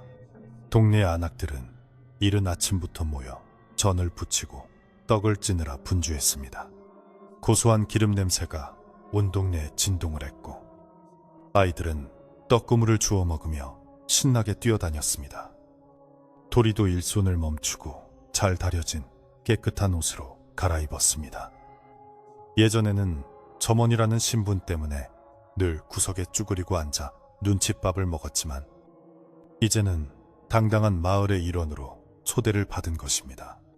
도리가 마을 회관 마당에 들어서자 사람들이 반갑게 손을 흔들며 그를 맞이했습니다. 도리 왔는가? 어서 이리 와서 앉게. 안옌치우 무스트라나. 촌장 노인이 상석에 앉아 흐뭇한 미소로 마을 사람들을 바라보고 있었습니다. 노인의 옆자리에는 칠성이 어머니가 앉아 계셨는데 그녀의 얼굴빛은 예전보다 훨씬 좋아 보였습니다. 그녀는 도리가 지어준 연보라색 저고리를 입고 있었는데 그 고운 색감이 그녀의 온화한 미소와 아주 잘 어울렸습니다. 도리야, 이 옷이 어찌나 편한지 잠잘 때도 벗기가 싫더구나. 칠성이 어머니가 도리의 손을 잡으며 말했습니다. 도리는 수줍게 웃으며 대답했습니다. 마음에 드신다니 다행입니다. 해지면 언제든 말씀하세요. 다시 지어드릴게요. 두 사람 사이에 오가는 대화에는 더 이상 슬픔이나 원망이 없었습니다. 서로의 상처를 보듬어주고 의지하는 따뜻한 가족애만이 남아있었습니다. 잔치상이 거하게 차려졌습니다. 갓 지은 하얀 쌀밥에서는 김이 모락모락 피어올랐고 산나물 무침, 돼지고기, 수육, 잡채 등 맛깔스러운 음식들이 상다리가 부러질 듯 놓였습니다. 사람들은 둘러앉아 막걸리 잔을 기울이며 덕담을 나누었습니다. 자, 우리 마을의 평화를 위하여 올해 농사도 대풍이 들기를. 촌장 노인의 선창에 모두가 잔을 높이 들었습니다. 도리도 막걸리 한 사발을 시원하게 들이켰습니다. 모굴대를 타고 넘어가는 알싸하고 달콤한 맛이 그동안의 고생을 모두 씻어내주는 것 같았습니다. 장씨의 식탁은 화려했지만 늘 차갑고 외로웠던 반면 이곳의 식탁은 소박했지만 사람의 온기로 가득 차 뜨거웠습니다. 술기운이 적당히 오르자 흥겨운 노랫가락이 시작되었습니다. 마을의 소리꾼이 장구를 치며 민요를 부르자 사람들은 어깨춤을 추며 흥을 돋우었습니다. 칠성이 어머니도 덩실덩실 춤을 추셨습니다. 그 모습을 보며 도리는 잠시 눈시울이 붉어졌습니다. 칠성이 형이 살아있었다면 저 자리에서 누구보다 신나게 놀았을 텐데 하는 생각이 스쳤기 때문입니다. 하지만 도리는 슬픔에 잠기지 않고 고개를 저었습니다. 형도 하늘에서 어머니가 웃으시는 모습을 보며 기뻐할 것이라고 믿었습니다. 도리는 마음속으로 형에게 말을 건넸습니다. 형, 걱정 마. 어머니는 내가.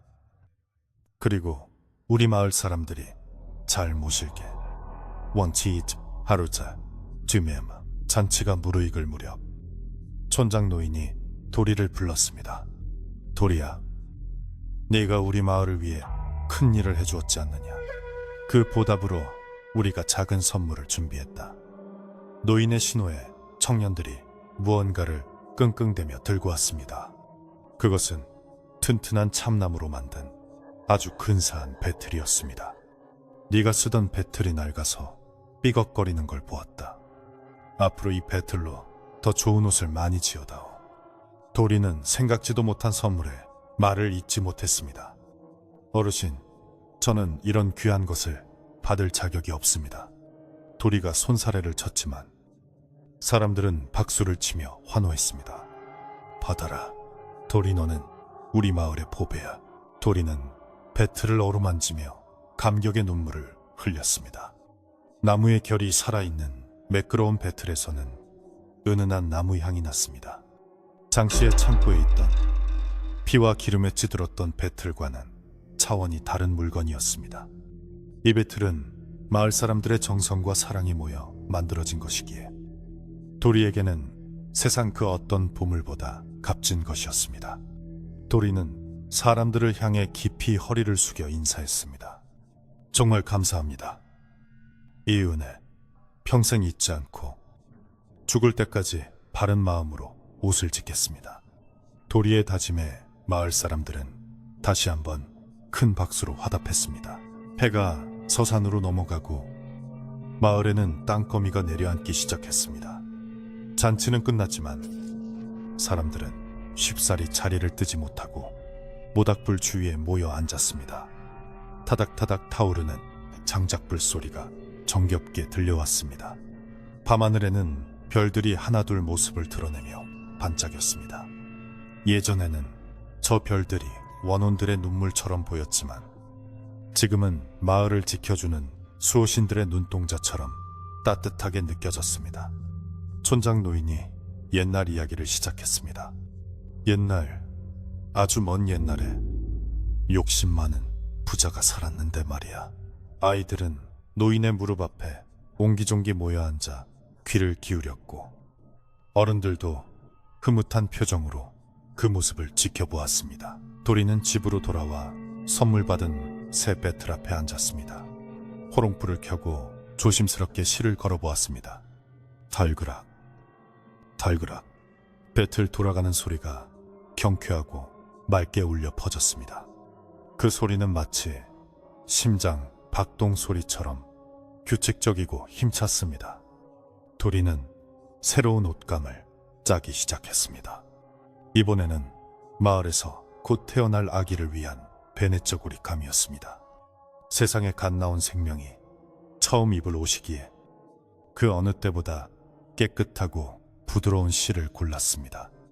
도리는 한 올 한 올 실을 엮으며 주문을 외우듯 속삭였습니다. 건강하게 자라라, 튼튼하게 자라라, 그리고 욕심 없이 맑게 자라라.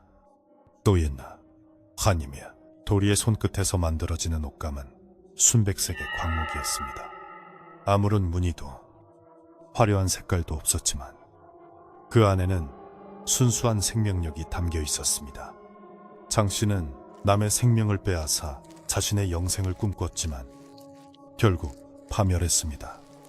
반면 도리는 자신의 정성을 나누어 남의 생명을 보호하고 따뜻하게 감싸줌으로써 진정한 의미의 영생을 얻어가고 있었습니다.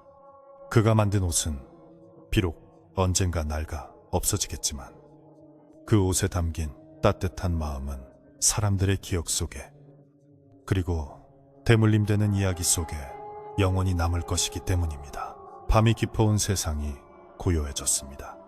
창밖에는 풀벌레 소리가 자장가처럼 들려왔고 달빛은 도리의 방안을 환하게 비추었습니다. 도리는 작업을 멈추고 잠시 밖으로 나왔습니다. 상쾌한 밤 공기가 폐부 깊숙이 들어왔습니다.